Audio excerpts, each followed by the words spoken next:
Hello students and all the viewers watching this video. Welcome to all of you to my YouTube channel Concepts of Physical Sciences by Dr. Nikhil Kumar. So it's the third lecture of Simple Harmonic Motion series. In the first two lectures I have already discussed the basics of simple harmonic motion and some examples related with it. In the same continuation I will take few more examples of SHM. For example, the spring mass system. Students have already studied about horizontal and vertical springs when spring is assumed to be massless. I will take few more cases like spring on a wedge and springs in series and parallel. In all these three possibilities, all these three problems, the spring is assumed to be massless. Then I will discuss a case when spring is not massless. Then what will happen? Apart from spring mass system, I will also discuss about particle in a potential well and charge oscillations in an electrical LC circuit, which is an example of electrical oscillations. So moving to the spring mass system.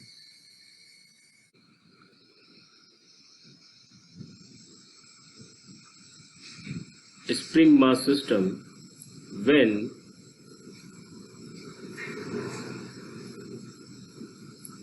spring is assumed to be massless,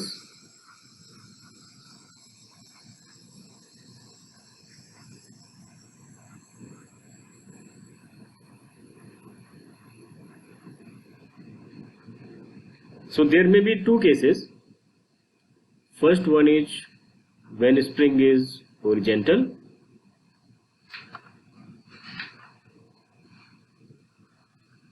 and the other case is when the spring is kept vertically.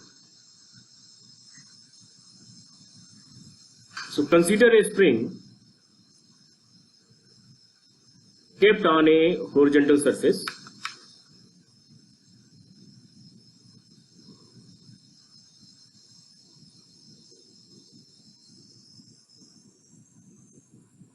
Fixed at one end, so the spring is fixed at this end, and this surface is assumed to be frictionless. A mass is attached at the end of the spring, whose mass is m. Okay. The length of the spring is, let's say, L. L is the natural length of the spring. Now, when we shift this mass m by a small amount, let's say you shift this mass to new position, let's say here,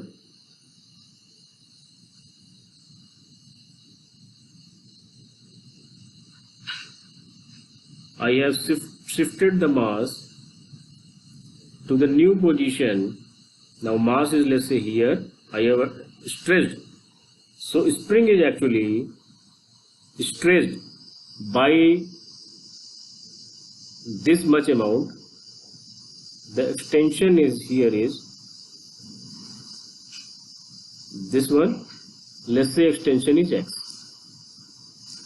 So now when I stretch the spring, there acts a restoring force, and that restoring force F is nothing but minus k into x, where k is the restoring force constant and x is the displacement. So it will go to at extremum point, since restoring force acts and it tries to pull the spring towards its equilibrium position. Okay, now it come back to its equilibrium position. Since here the velocity of the bob will be maximum, the spring will be now move towards, the spring will now compress and it will go to the other extreme, and thus it will actually execute a simple harmonic motion. So this is the equation for the force, F is equal to minus kx, and we know that it is known as Hooke's law.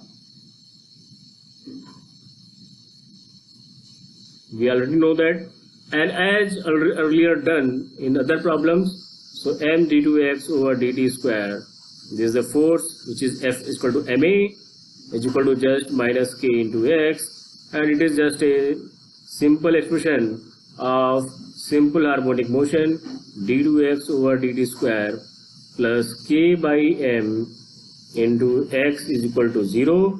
Here k by m can be assumed to be omega square. So d2x over dt square plus omega square x is equal to 0. So this is an expression for simple harmonic motion, and where omega is nothing but square root of k by m. Omega is square root k by m, and t is 2 pi by omega, which is nothing but 2 pi root m by k. Now consider the same spring. When spring is kept horizontally, then I have discussed that the time period will be 2 pi root m by k. Now if consider the same spring is vertical, then what will happen? So let's say the spring, this is the spring, the natural length of the spring is, let's say, L. L is the natural length of the spring. So this is the spring, okay. Now when I put a bob at the end of it, so what will happen? It will elongate. I have put a bob, so it will actually elongate. Okay, so there acts a force. This force mg is acting downward, okay, and a restoring force F is equal to minus k into x naught, where x naught is what?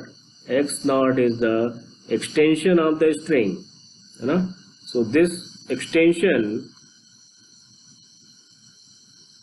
will be actually x naught. X naught will be the extension of the string. Okay, so the force, if you compare the forces, so comparing the forces, so for stable equilibrium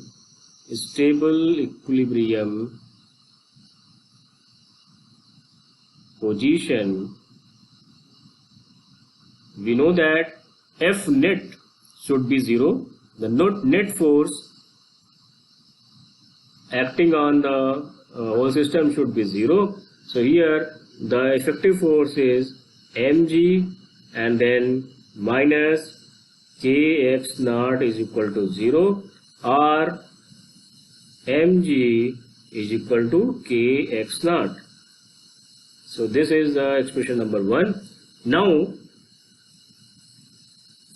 consider that if I pull the mass by a small amount and leave it, so what will happen? There is a stretch, additional stretch in the spring. There is additional stress in the spring, and let's say this is x. So total extension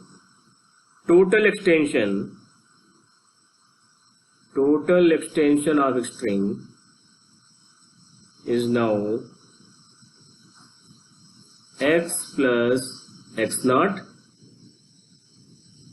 and the force is same here. Force F is equal to mg is acting downwards again. Now what we found, that this force is acting downward. So if you balance the forces, so F net is now mg minus k, and the total length is x naught plus x that has stretched, that is equal to mg minus kx naught, and I know that these both are equal to each other from equation 1, and this is minus kx. So the effective force is F is equal to minus kx only. F is equal to minus kx and we know that this is nothing but m d2 x over dt square and is equal to minus kx. So we end up getting the same expression as the earlier one, d2x over dt square plus omega square x is equal to 0, and here omega is nothing but the square root of mk by m, and t is 2 pi root m by k. So thus we see that in both the cases, whether the spring is horizontal or vertical, the time period is same, 2 by root m by k, and oscillations are the example of simple harmonic motion. Now consider the case when the spring is kept on a wedge-shaped surface, and surface is again frictionless. There is no friction actually. Then what will happen? So consider that this is a wedge-shaped surface. This angle is theta. Now to find the forces acting on this, acting on this bob of mass m. So this component we all know that mg cos theta, okay, and the component acting downward on the bob in the direction of this surface is actually mg sin theta. Now if we elongate, okay, and we know that when let's say when you put this bob of mass m, there is some elongation in the spring. So what will happen? Let's say x naught is the L was the initial length. L was the initial length of the spring was L.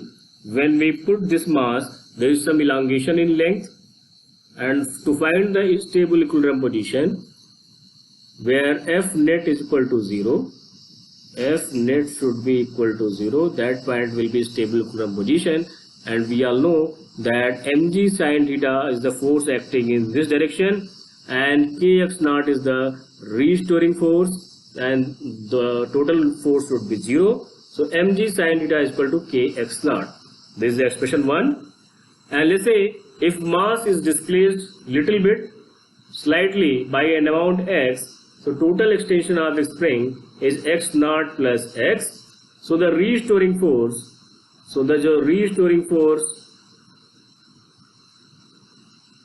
is now simplified to minus k x naught plus x. Now if you estimate the net force acting on this bob is now mg sin theta minus kx naught plus x, which is the restoring force. Okay, so this is nothing but mg sin theta minus kx naught, and we know that this is 0, and then minus kx. So we end up getting the same expression as for the case of horizontal or vertical spring, that F net is equal to minus kx, and we all know that this is nothing but the example of simple harmonic motion, d2x over dt square plus omega square x is equal to 0, where omega is square root of k by m and t is equal to 2 by root m by k. So the expressions are same. We end up getting the same expression.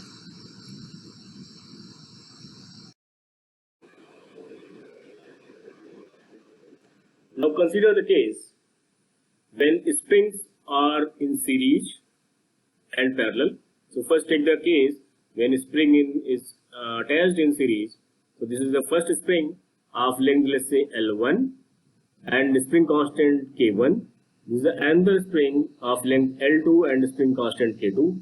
Let's say if you apply some small force and displace it slightly, okay, let's say the total displacement is capital X.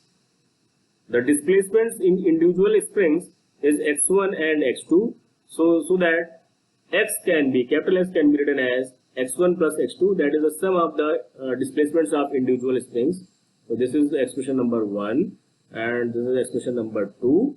Okay, so we all know that since the net force is F and total displacement is x, so if x is equal to x1 plus x2, so x is nothing but minus f over k. Similarly, x1 is nothing but minus f over k1 because same force is acting on each spring, and x2 is nothing but minus f by k2.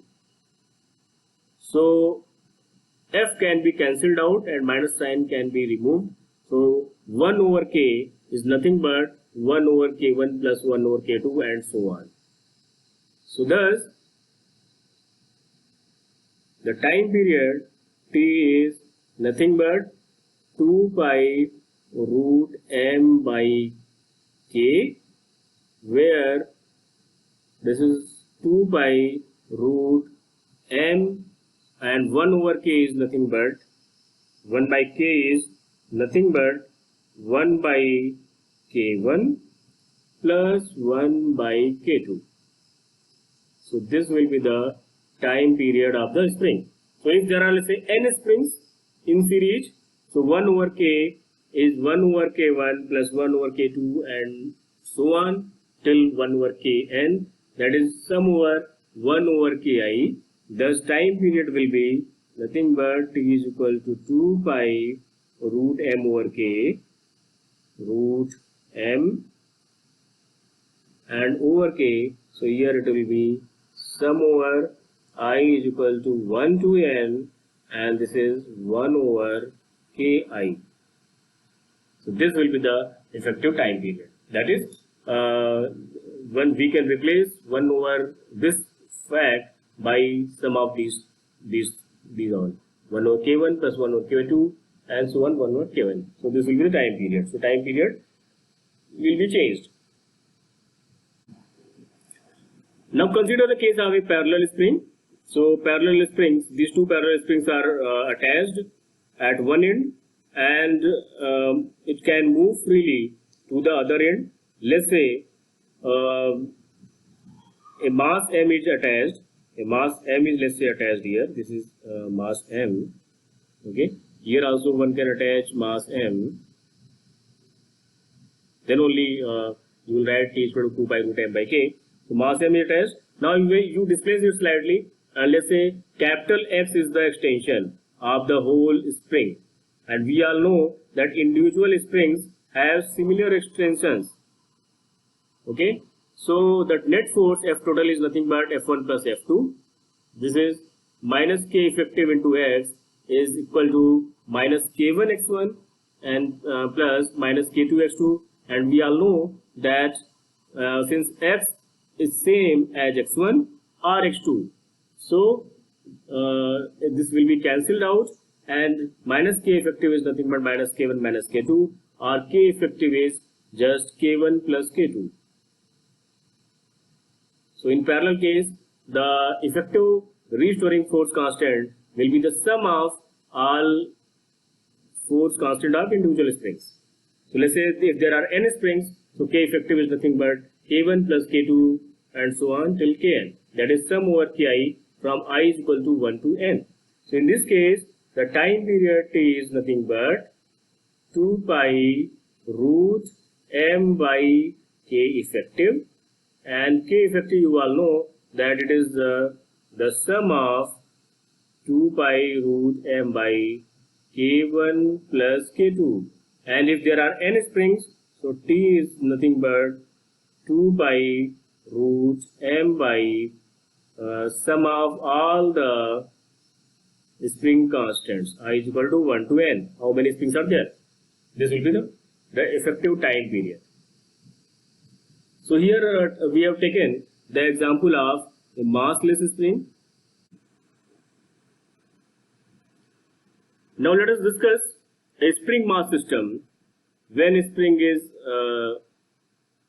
massless, when a spring is not massless. So here in this case, the spring is actually not massless. मतलब it has a mass. It has a mass.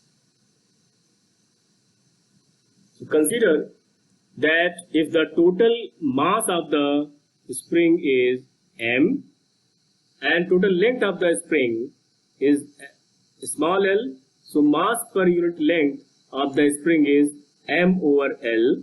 Okay.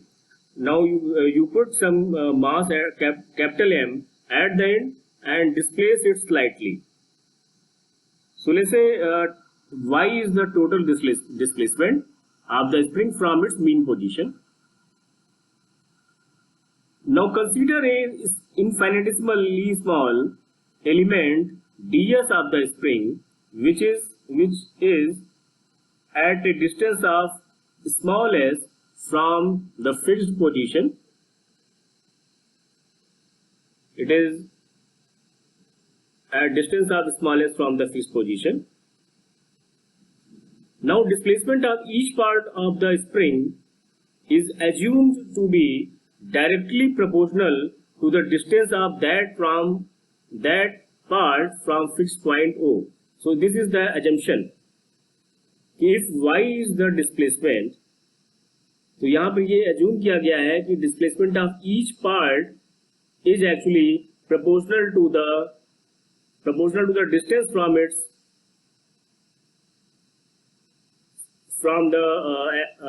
axis, from the fixed point O. What is the distance? It will be proportional to that. So displacement per unit length is nothing but, if the total displacement is y, so per unit displacement is y over L. Okay. So displacement of element ds will be nothing but y by L into s. Let's consider it to be y prime. Okay. Now, if you find what I want to write the total energy of the spring mass system. For that, I want kinetic energy of the spring, then kinetic energy of the mass, so that I will get the total kinetic energy, and I will add the potential energy stored in the spring, and that will be the total energy of the whole system, and that should be constant. So this is the strategy. So first I want to find the kinetic energy of the spring, and for that I want to find what is the energy due to this small element ds. So velocity, for that I want to find velocity of element ds, and this is nothing but dy prime by dt, which is s by L into dy by dt. Okay. So kinetic energy of element ds dt is nothing but half mv square, half, and m prime is the mass of that element, and mass of that element, as I have already taken here, m by L into ds, and dy prime by dt whole square, which is nothing but this amount whole square. So the kinetic energy of that small element ds is dt is equal to half m by L cube dy by dt whole square s square ds. Now if you integrate the whole thing for the whole spring, so you will get the kinetic energy of the whole spring. So here the integration will be on s. So T spring, that is the kinetic energy of the spring, is nothing but integration from 0 to L, where s varies from 0 to L. Okay, half m by L cube dy by dt whole square s square ds. So if you solve it, you solve it systematically, you end up getting the kinetic energy of the spring as 1 by 6 m dy by dt whole square. So this is the kinetic energy of the spring. Now kinetic energy of the capital mass, capital M, of the mass, this mass which is attached to the spring, the kinetic energy due to that is half capital M v square. So this is nothing but half m dy by dt whole square. So if you add these two, that is equation 4 and equation 5, you end up getting the total kinetic energy of the whole system, which is nothing but T is equal to half m dy by dt whole square plus 1 by 6 m dy by dt whole square. So this is the total kinetic energy. This is the total kinetic energy of the whole system.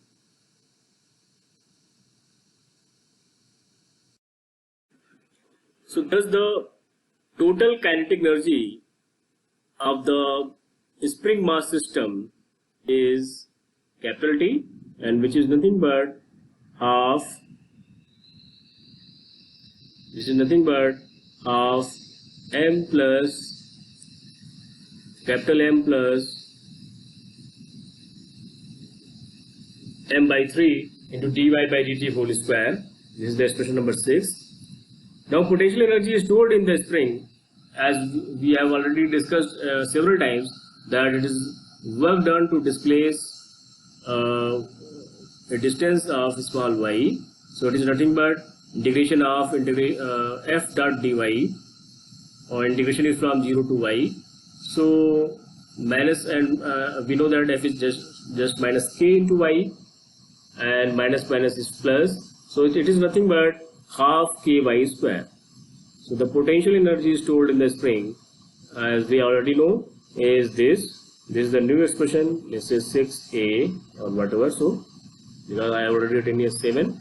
So the total energy of the system is sum of the kinetic energy and plus potential energy.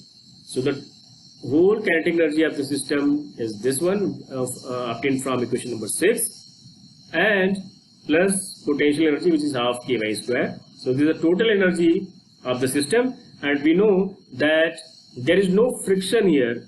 Since there is no friction, or there is no damping force, since so thus energy will be constant, as we have already seen that in case when there is no damping or there is no friction, energy is actually constant. So if energy is constant, so its time derivative will be 0. So d over dt is equal to be 0.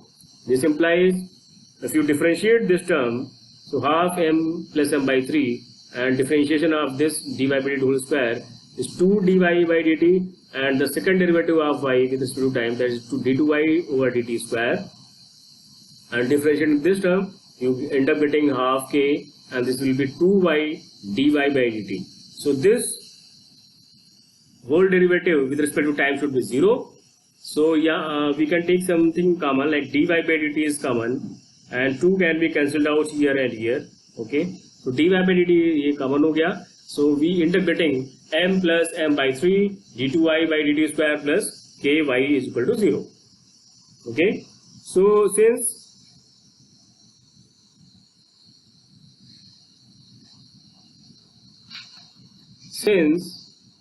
so this is 0,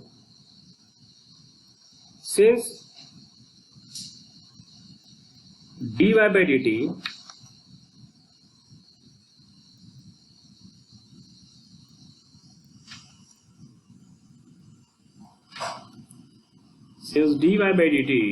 is the velocity, and this is actually not 0. So it means when two quantities, the product of two quantities is 0, it means one should be 0. If this is not 0, it means this whole quantity should be equal to 0.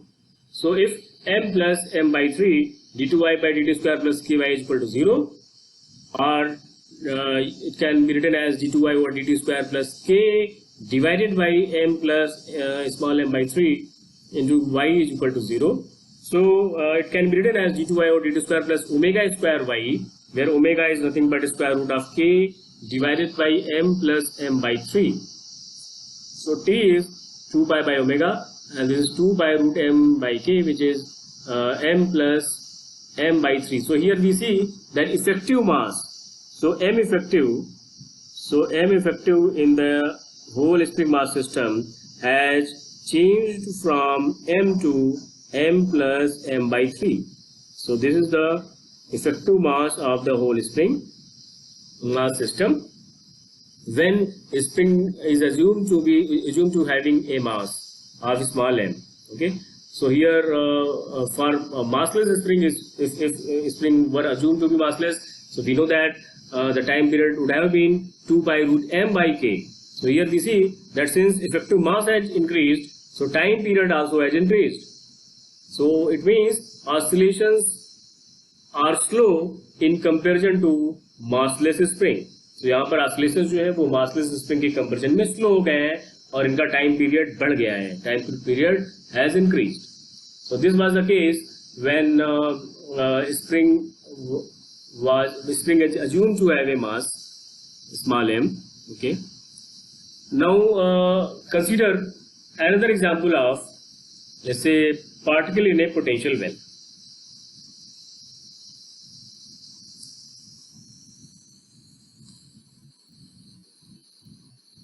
So here a potential energy curve is drawn. A potential energy curve, this is a random potential energy curve, is drawn with respect to position x. So this is known as potential energy curve. And in this curve, we see several maxima and minima. Okay. So we all know that force, and there is a relation between force and potential energy, that F is equal to minus dV over dx. Okay. So as we all know that if, let's say, V is increasing, if let's say a particle is here, particle is trapped here, and if you displace it slightly, if I displace it here, what will happen? The potential, so displacement is positive, x is positive, x is increase ho raha hai, x is increasing, x is in positive direction, and the potential energy is also increasing. So if V increases as x increases, it means dV by dx is positive, the derivative is positive. So if the derivative is positive, dV by dx is positive, so F is negative. F is negative. It means if you want to displace a particle from here to this position, what will happen? A restoring force F will act in this direction. F यहाँ पर इस direction में लग रहा है, which is restoring force. It means it tries to pull back the particle towards equilibrium position. What is equilibrium position? I will discuss here. So if V decreases as x, let's say particle is, let's say, here, as x is increasing, if you displace the particle from here to, let's say, other point, so x is increasing, but I see that velocity is actually the potential energy is actually reducing, decreasing. So dV by dx is negative, so F is positive. F is positive means F will be in same direction. If यहाँ पर इस direction में होगा, so particle will roll down.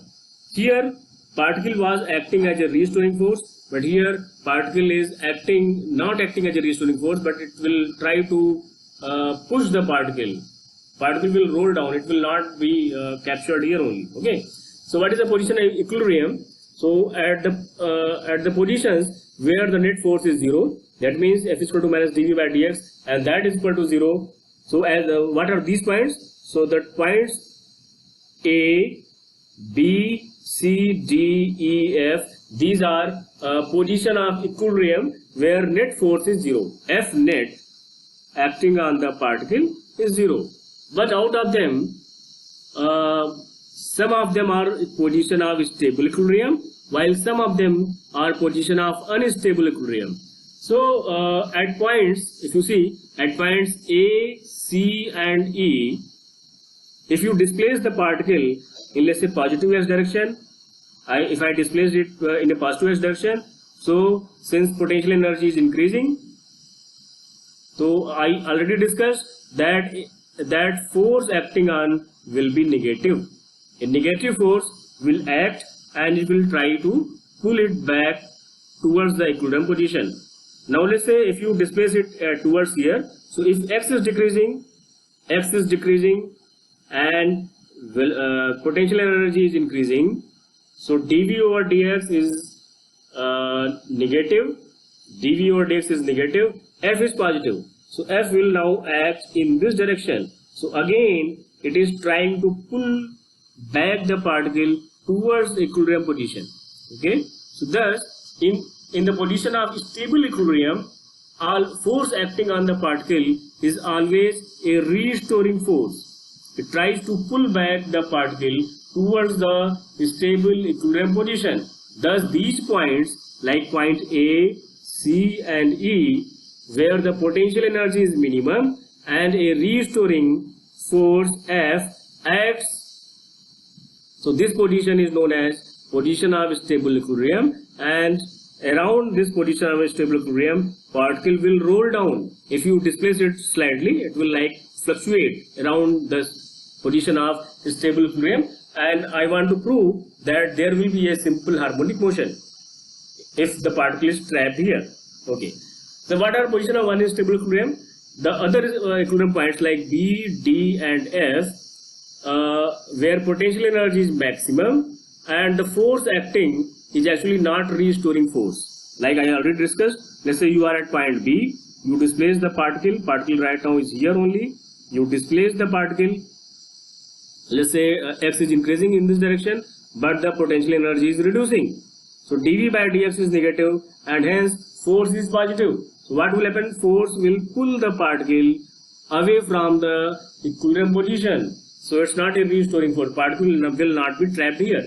So it's a position of unstable equilibrium. So what is bounded region? So near the position of stable equilibrium, this particle is confined between points P and Q, and it cannot cross, it cannot escape this region. So this region is known as bounded region. And what is the binding energy? What is the binding energy?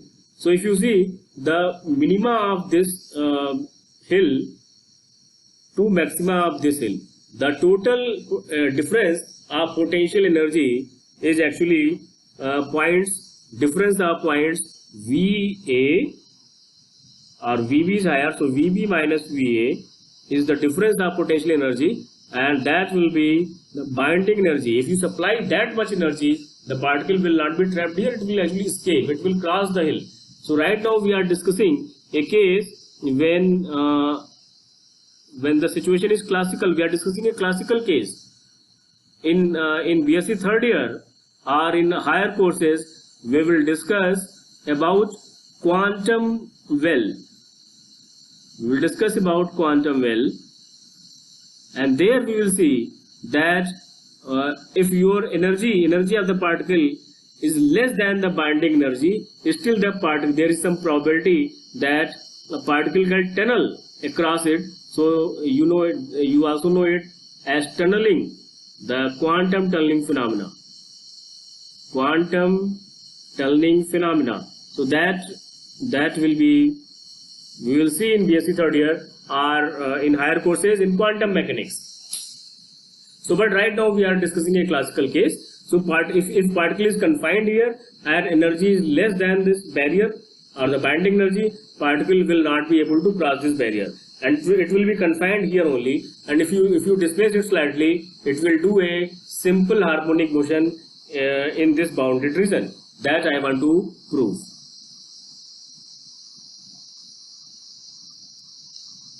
So now consider the small oscillations in one-dimensional potential well close to the point of stable equilibrium position, that is x is equal to x naught.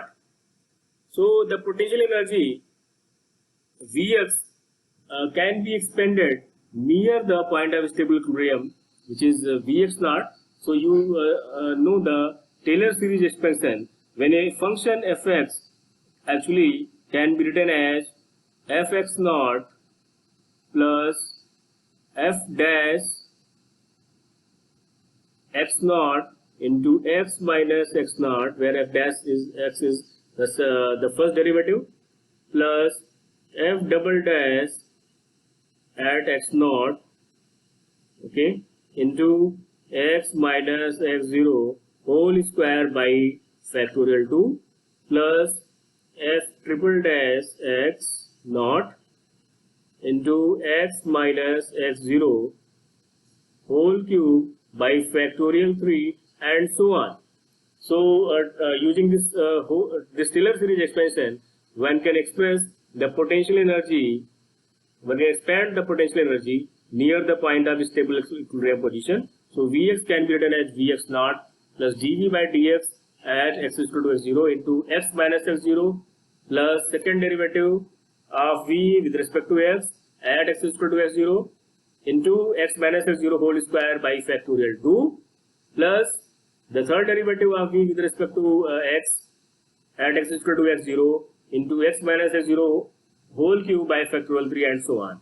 So since at the point of stable equilibrium, that is at x is equal to x naught, we know that the dv by dx is equal to 0. This is 0 because f net is minus dv by dx, and we know that at x is equal to x0, this value is 0. So this is actually 0. This is actually 0. So one can write down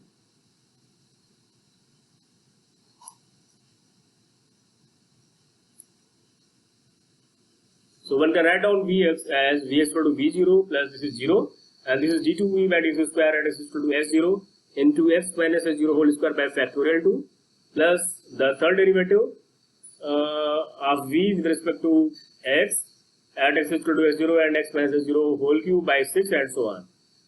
Now if the displacement is quite small, that because we are talking about small oscillations, that the displacement is quite small, so capital X is x minus x0, so this displacement is quite small, then we can actually neglect the higher order term, that like x minus x0 whole cube. So these terms will be quite small, so we can actually remove these and higher order term.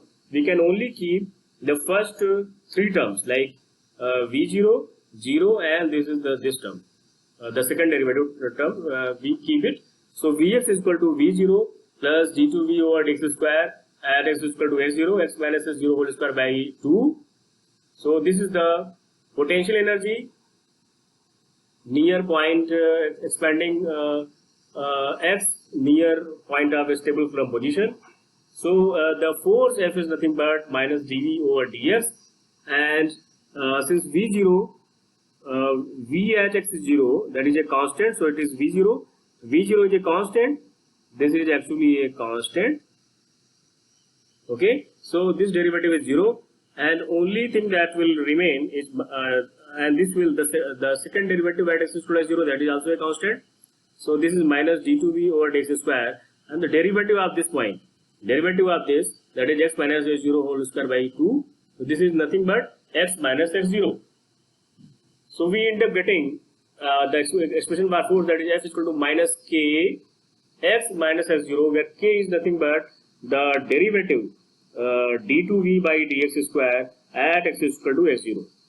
So this is the we will see that this is actually the now restoring force constant that we will see later. So the expression, since we know that F is equal to ma or m d2x over dt square is equal to minus k x minus x naught. If we replace,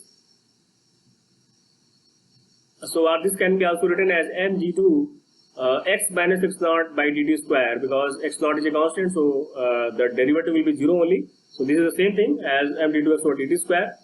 This is equal to minus k x minus x naught. Now replace x minus x naught as capital X. So what will happen? M d2 x over dt square plus kx is equal to 0, and we are heading towards the renowned expression like d2x over dt square plus omega square x is equal to 0, where this omega is the square root of k by m, where this k is nothing but the second derivative of the potential V with respect to position x. So d2 by dx square at the position of stable equilibrium, that is x is equal to x naught. So one can find out so this is actually, so the small oscillations in one-dimensional potential well is actually an example of simple harmonic motion, and the time period t is nothing but 2 by root m by k, and k is nothing but the second derivative of v with respect to x at x is equal to x naught. So this is the time period of oscillation of this simple harmonic motion around a potential well. If the particle is trapped in a potential well and oscillations are small, the oscillations are actually simple harmonic motion, and the time period is given by this expression. So now I will move to one more example that is known as electrical oscillations. So till now I have discussed about mechanical oscillations. Now I will move towards electrical oscillations.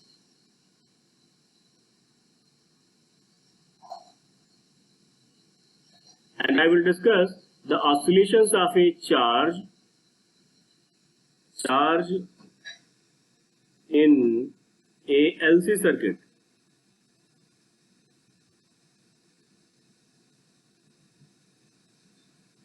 So let's say, so I am discussing oscillations of a charge in a LC circuit. So consider a capacitor, an inductor, let's say in series, and there were a key as well. Okay. Now the capacitor is fully charged. And charge is plus Q naught.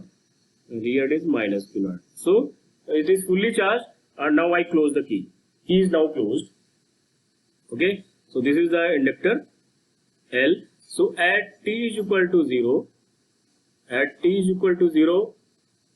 the charge is Q naught, charge Q on capacitor is Q naught, and current I is equal to 0.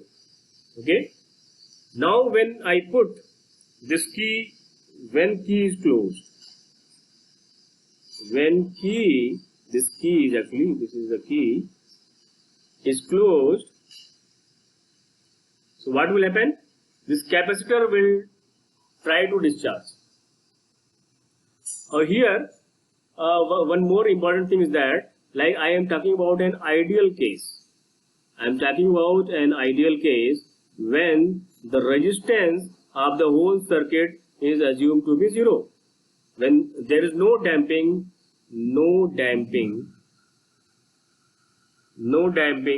force is there, it means there is net resistance is actually assumed to be 0. This is the ideal case, but actually in circuits there will be resistance of the leads, etc. So that is actually we are treating right now an ideal case. We will discuss a LCR circuit in the next chapter, which is the damped harmonic oscillation. We will see it there, but here we are only discussing about LC circuit when there is no resistance. So at t is equal to 0, the charge of capacitor is fully charged and Q is equal to Q0, and there is no current flowing right now. When key is closed, now I have closed the key. So what will happen? This capacitor starts discharging. Capacitor starts discharging. Capacitor जो है discharge होने जा रहा है, and current I starts flowing slowly. Okay. So यहाँ पर there was no current यहाँ पर हो गई है अभी. और now this inductor slowly because we know that inductor opposes this change in current. Earlier there was no current, now current यहाँ पे flow हो रही है. इसका मतलब it will try to pull a back EMF and a back current. So the current flow is actually small. Current is increasing slowly, but this current increase is actually small. Opposes the change in current. Okay. Now after some period of time, what will happen? The charge on the inductor, let's say at time t, charge on the inductor is reduced to, let's say, Q. This is plus Q and this is minus Q, and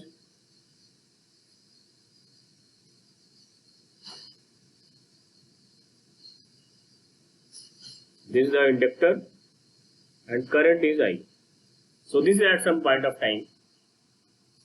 Okay. So after some point of time, what will happen? This current will increase to its maximum value. And the charge here will go to 0. So current is maximum. Current is now I naught, and charge is 0. Okay. So since current is now 0, has ended up to 0. So what will there should not be any flow of current. Okay.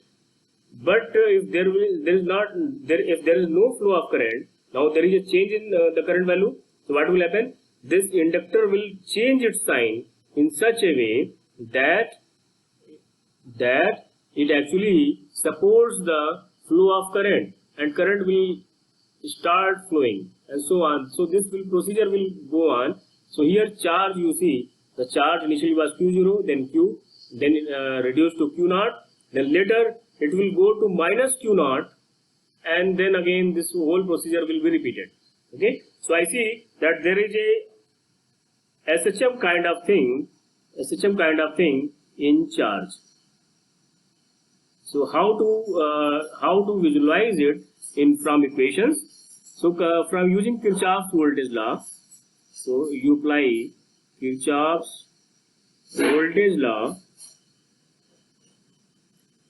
Kirchhoff's voltage law is that voltage across the capacitor and plus voltage across the inductor, that should equal to 0. This implies, what is VC? V is Q by C. Q is equal to CV. Okay, this is Q by C. And what is VL? VL is nothing but minus LDI over dt. LDI over dt. Okay, this is equal to 0. So this is the expression for the total net voltage in the whole circuit. So Q by C plus this is minus L di by dt. Now I is the flow of the current, and since charge on the capacitor is decreasing, so it can be written as I is equal to minus dq over dt, because charge in the capacitor is decreasing. One can write down I in this term, and if you put this value of I in this expression, so this is nothing but Q by C and then minus, okay, L di by dt, L d by dt of minus dq over dt. This is equal to 0. This implies this expression becomes Q by C and minus minus is plus, and this is L d2q over dd square is equal to 0. Or this can also be, so d2q over dt square plus q by lc is equal to 0. And if you treat 1 over lc as omega square, or omega is equal to 1 over root LC, so what will happen? This expression is nothing but d2q over dt square plus omega square q is equal to 0, and this is similar to the well-known expression for simple harmonic motion. And here the oscillations are in charge q, and so the time period t is nothing but 2 pi by omega, which is 2 pi and 2 pi by omega. Since omega is 1 by root LC, so this is 1 by omega is root LC. So this will be 2 pi root L into C. Okay. So this is the time period. So here you see the oscillations of charge q. If you try to solve this equation, so q can be written as q naught and sine omega t plus phi. So this is the oscillations in charge q. If you try to plot it, if you try to plot the charge, so initially, let's say at t is equal to 0, since charge was maximum, so you can just write down to sine की बजाय you can write down like cos function, okay, cos q omega t plus phi. So initially charge was maximum, and then it goes to 0 and it goes to minus q naught. So thus it varies like that way. Okay, so this value is q naught. Q naught is the maximum charge. So here I have plotted q versus time, and we see oscillations in charge Q. If there is damping is introduced in the system, or there is some resistance R, what we will see that there is decay in oscillations of charge, and for some time, after some time, this charge amplitude Q naught will decay, and that decrease will be actually exponentially. That decrease will be exponentially. That we will see in damped harmonic oscillations. That is chapter number 2. So till now we have taken the examples of mechanical oscillations and electrical oscillations as well. So with this, we end this chapter of simple harmonic motion. We will see another example of Lissajous figure in the next lecture. We will upload that. I will upload that soon. So I hope you all are enjoying the lecture series. I request all of you to follow and share this YouTube channel, Concepts of Physical Sciences by Dr. Nikhil Kumar, so that it may be useful to wider number of students, and wish you all good luck.